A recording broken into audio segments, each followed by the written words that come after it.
Hello नमस्कार दोस्तों, आप पढ़ रहे हैं कक्षा 10वीं गणित एनसीईआरटी का अध्याय एक वास्तविक संख्याएं, जिसमें आज हम पढ़ेंगे एक्सरसाइज 1.2 का इंट्रोडक्शन। तो देखिए, इंट्रोडक्शन में यह दूसरा टॉपिक है अंकगणित की आधारभूत प्रमेय। इसके पहले हम यूक्लिड विभाजन प्रमेय का पढ़ चुके हैं। तो देखिए, अंकगणित की आधारभूत प्रमेय क्या है, इसकी परिभाषा समझते हैं हम आसान भाषा में। तो देखिए, इसकी परिभाषा क्या कहती है। किसी भाज्य संख्या को अभाज्य संख्याओं के गुणनफल के रूप में लिखा जा सकता है। यानी किसी भाज्य संख्या जो है उसको अभाज्य संख्याओं के गुणनखंड के रूप में लिखा जा सकता है। तो सबसे पहले समझ लेते हैं भाज्य संख्या और अभाज्य संख्या क्या है। तो देखिए भाज्य संख्याएं जो होती हैं वो संख्याएं कहलाती हैं जिसमें दो से ज़्यादा फैक्टर हों। यानी इसमें हम लिख सकते हैं दो से ज़्यादा फैक्टर वाले, दो से ज़्यादा फैक्टर वाले। तो समझते हैं फैक्टर क्या है। फैक्टर का मतलब होता है भाग करना, मतलब किसी संख्या है उसमें फैक्टर का मतलब होता है कि किसी संख्या से भाग कर देना। यानी जैसे कोई संख्या देखें, जैसे 4 है, कोई संख्या क्या है 4। अब इस संख्या को अगर देखें तो 4 जो है ये किस किस पहाड़ी में आता है। जैसे देखें तो 1 के पहाड़ी में आएगा, इसके बाद 2 के पहाड़ी में 2 दूनी 4, इसके बाद 2 के बाद 4 के स्वयं के पहाड़ी में भी आएगा। तो ये जो 4 है, तो 4 की ये जो 1 2 4 ये अंक हैं, ये सभी फैक्टर कहलाते हैं। और ये फैक्टर जो हैं 2 से ज़्यादा हैं, 3 फैक्टर हैं। तो जब 2 से ज़्यादा हैं तो ये भाज्य संख्याएं कहलाती हैं। और देखें इसमें उदाहरण जैसे 6 को भी अगर देखें तो 1 से तो हमेशा भाग चला जाएगा, यानी एक फैक्टर है। इसके बाद और देखें तो 2 से भी भाग चला जाएगा, और 2 के बाद 3 से, यानी 3 दूनी 6, और ये स्वयं 6 से भी जाएगा। यानी इसमें भी देखें तो 1 2 3 6 ये सभी 6 के फैक्टर हैं, और ये फैक्टर 2 से ज़्यादा हैं, तो ये भाज्य संख्याएं कहलाएंगी। और कई सारे उदाहरण जैसे 8 और हैं 10। अब इनमें 8 को देखें तो 8 में क्या होगा, 1 से तो भाग जाएगा, 2 से भी जाएगा, और किससे जाएगा 4 से, और ये स्वयं 8 से भी चला जाएगा, क्योंकि 1 अट्ठे 8, 2 चौको 8, 4 दूनी 8, 8 एक कमा, ठीक है। और 10 को भी देखें तो 10 जाएगा 1 से, तो हमेशा 1 से हर एक संख्या जाती हैं। और इसके बाद 2 से 2 पंचे 10, 2 पंचे 10 हो जाएगा, और 5 भी चला जाएगा। इसके बाद 5 के बाद क्या देखें, इसमें 10 स्वयं से भी जाएगा। यानी 1 2 3 4 4 4 फैक्टर हैं, यानी 2 से तो ज़्यादा ही हैं। जब 2 से ज़्यादा हैं यानी क्या होंगी, ये भाज्य संख्याएं कहलाएंगी। अब देखते हैं अभाज्य संख्याएं क्या हैं।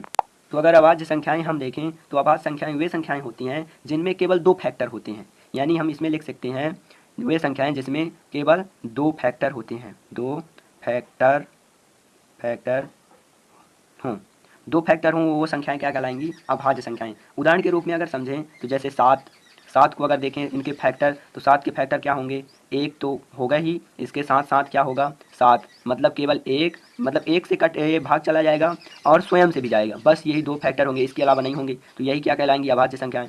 और देखें जैसे 5 को भी काटे तो केवल 1 से जाएगा और 5 से, ये अभाज्य संख्या कहलाएगी, और किसी भी संख्या का एक फैक्टर नहीं बन पाएगा।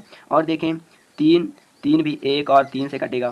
3 के बाद और देखें जैसे कई उदाहरण हैं, जैसे 2 भी एक अभाज्य संख्या है, जैसे 2 से कटेगा और केवल 1 से कटेगा, बस इसके अलावा नहीं कटेगा। और बहुत सारी संख्याएं 11 भी 1 से और 11 से कटेगा। बस ये सभी संख्याएं क्या कहलाती हैं, अभाज्य संख्याएं, जो संख्याओं के केवल 2 ही फैक्टर हों। जैसे 7 5 3 2 11, इन सब के 2 फैक्टर हैं। जब 2 फैक्टर हैं तो ये क्या कहलाएंगी, अभाज्य संख्याएं।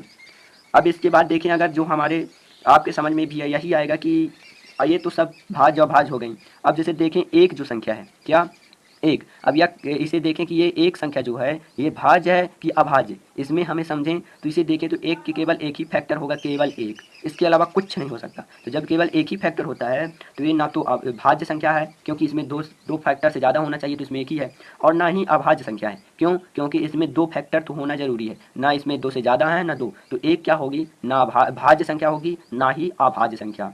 ये क्या होगी, केवल एक जो है भाज्य अभाज्य कोई संख्या नहीं कहलाएगी, ठीक है। इसके बाद अगर देखें, अगर अंकगणित की आधारभूत प्रमेय, तो ये अंकगणित की आधारभूत प्रमेय इन्हीं दोनों से समझ में आती है। जैसे इसमें क्या लिखा है अंकगणित की आधारभूत प्रमेय में कि किसी भाज्य संख्या को, यानी इनमें से कई संख्या जो होती हैं भाज्य संख्या जिनके 2 से ज़्यादा फैक्टर हैं, वो संख्याओं को अभाज्य संख्याओं के गुणनखंड के रूप में लिख सकते हैं। गुणनखंड का मतलब यही फैक्टर ही होता है कि उनके कई टुकड़ों में लिखें, ठीक है, लिख सकते हैं। तो इसमें देखें कि भाज्य संख्या को अभाज्य संख्या के गुणनखंड के रूप में, यानी जैसे अगर हम 10, एक उदाहरण ले लें, अगर 10 उदाहरण लिए हैं तो इसको हम देखें तो ये 2 गुणे 5 लिख सकते हैं 2 पंचे 10। यानी जैसे इसमें देखें तो 10 तो भाज्य संख्या है, 10 क्या है, भाज्य। और 2 को देखें तो ये क्या है, अभाज्य संख्या। अभी हम देखें ये क्या है, 2 अभाज्य है, अभाज्य संख्या। और 5 को भी देखें तो ये भी अभाज्य संख्या है, समझ में आ रहा है कि इसमें 10 जो है भाज्य थी, परंतु इसको ये जो भाज्य संख्या है उसको अभाज्य संख्या यानी 2 और 5 के यानी अभाज्य संख्या के गुणनखंड मतलब इनके फैक्टर के रूप में लिख लिए, यानी यही क्या कहलाती है अंकगणित की आधारभूत प्रमेय।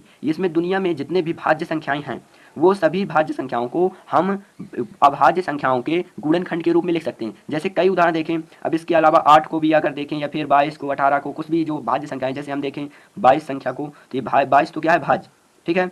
और इसके फैक्टर अगर देखें तो 22 को लिख सकते हैं हम 2 गुणे 11 यानी 11 दूनी 22, तो 2 क्या है अभाज्य संख्या है, और ये जो 11 क्या है अभाज्य, यानी इसे भी हम अभाज्य संख्या के रूप में लिख लिए। और कई उदाहरण जैसे 18 हो गया, ये 18 क्या है भाज्य संख्या है, परंतु इसे हम लिख सकते हैं 2 गुणे 3 गुणे 3, यानी संसार में दुनिया में जितनी भी भाज्य संख्या, सॉरी ये जो लिखा है 18 भाज्य संख्या है, 2 3 3 इसके फैक्टर हो सकते हैं, तो समझ सकते हैं कि ये सभी अभाज्य संख्या है 2 3 3, और ये 18 को हम भाज्य संख्या को अभाज्य संख्या के रूप में हम लिख लिए।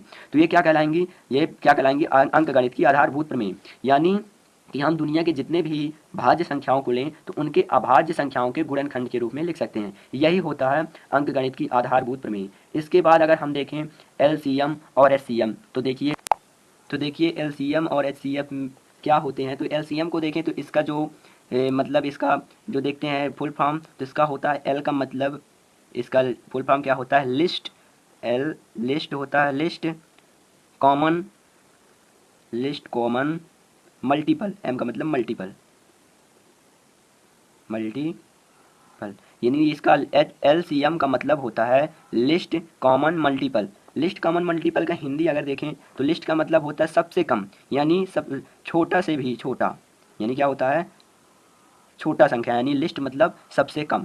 और कॉमन का मतलब देखें तो इसका मतलब समझ चुके हैं साझा, मतलब जो दोनों में हो, क्या साझा हो, यानी दोनों संख्याओं में जो दो संख्याएं देखेंगे वो जो दोनों में हो वो कहलाएगा कॉमन। अब इसके बाद देखें अगर मल्टीपल, मल्टीपल का मतलब होता है कि उन दोनों संख्याओं का दोनों क्या हो उनकी टेबल में हो, टेबल यानी पहाड़ी में हो, तो इसमें लिख सकते हैं उनके टेबल में हो, टेबल में हो, ठीक है। यानी देखें तो वैसी संख्याएं जो सबसे छोटी हों और जैसे हम देखें अगर 8 और 12, जैसे दो उदाहरण ले लें 8 1 12, तो 8 का अगर हम टेबल लिखें तो 8 का क्या होगा 8 एकम 8, 8 दूनी 16, 8 त्रिक 24, 8 चौक 32, 8 पंच 40, 8 छंग 48, 8 से ऐसे जाता जाएगा, तो अब 8 से 56 ऐसे जाता जाएगा, ठीक है ना। 8 के टेबल हो गया, ये टेबल बन गया। और 12 का भी टेबल देखें तो 12 में क्या होगा 12 एकम 12, 12 दूनी 24, 12 तीन 36, 12 चौक 48, 12 पंचे 60, 12 छंग 72, ऐसे 12 सत्ते 84, ये कई मतलब ये क्या होंगे इसके टेबल उनके, मतलब 8 और 12 संख्याएं देखें और इसमें एलसीएम देखें तो ये क्या हो जाएंगे दोनों के,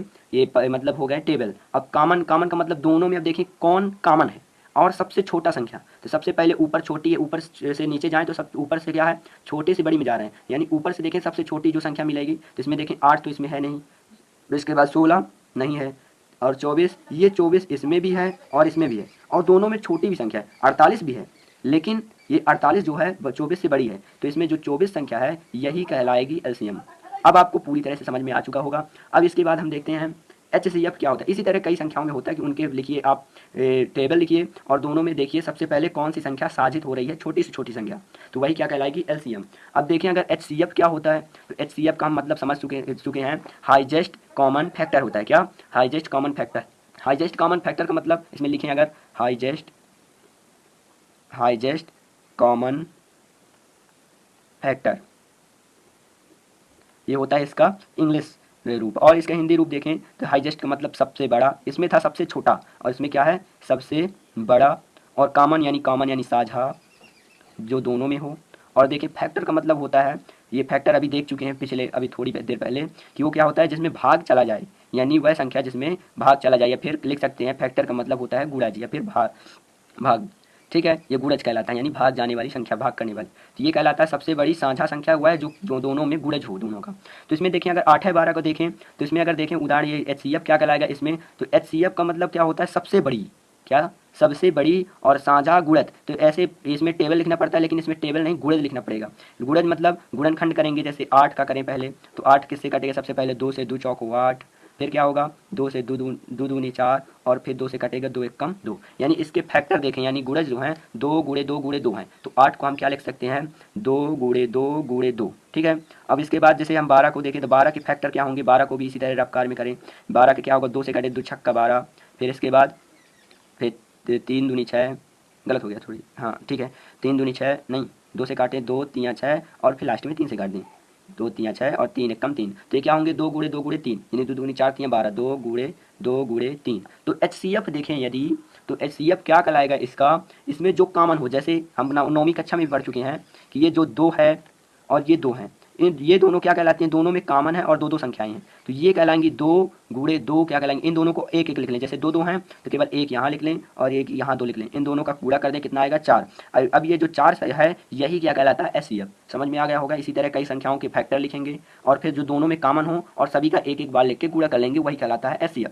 और जो इसी तरह LCM देखें तो LCM का मतलब जैसे 2 गुणे 2 लिखे, ये कॉमन वाली, और जो संख्याएं 2 और 3 बच रही हैं, क्या 2 और 3, यानी HCF में ये जो संख्याएं एक्स्ट्रा में बची हैं उनका गुणा कर दें तो LCM बन जाता है। जैसे देखें अभी क्या है, ये HCF क्या है, 2 गुणे 2 यानी 4 है HCF। तो इसमें अगर हम ये जो 2 संख्या बची है और 3 बची इसमें अलग से, बाकी ये तो साझा बन गई हैं, ये दोनों संख्याएं अलग से हैं, तो इनको भी अगर गुणा कर दें, नहीं 4 में क्या कर दें, गुणा कर दें, ये 2 का और 3 का, 2 गुणे 3, तो ये जितना भी आएगा वही क्या कहलाएगा LCM। 4 दूनी 8, 8 का 8, 8 16 8 24, यानी ये 24 क्या होगा LCM। और यहाँ भी देखें तो ये 24 ही LCM आ रहा, तो मतलब यहाँ से भी देख सकते हैं और यहाँ से, तो आपको आसानी से समझ में आ गया होगा LCM और HCF क्या कहलाती हैं, अंक गणित की आधारभूत प्रमेय, और उसमें भाज्य संख्या, अभाज्य संख्या, फैक्टर क्या कहलाते हैं। तो ये इंट्रोडक्शन आपको समझ में आ जाएगा। अगले वीडियो में हम प्रश्नावली 1.2 के कुछ उदाहरण और सवाल को सॉल्व करेंगे।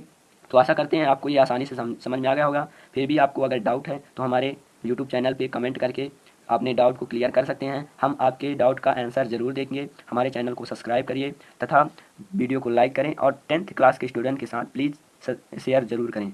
धन्यवाद।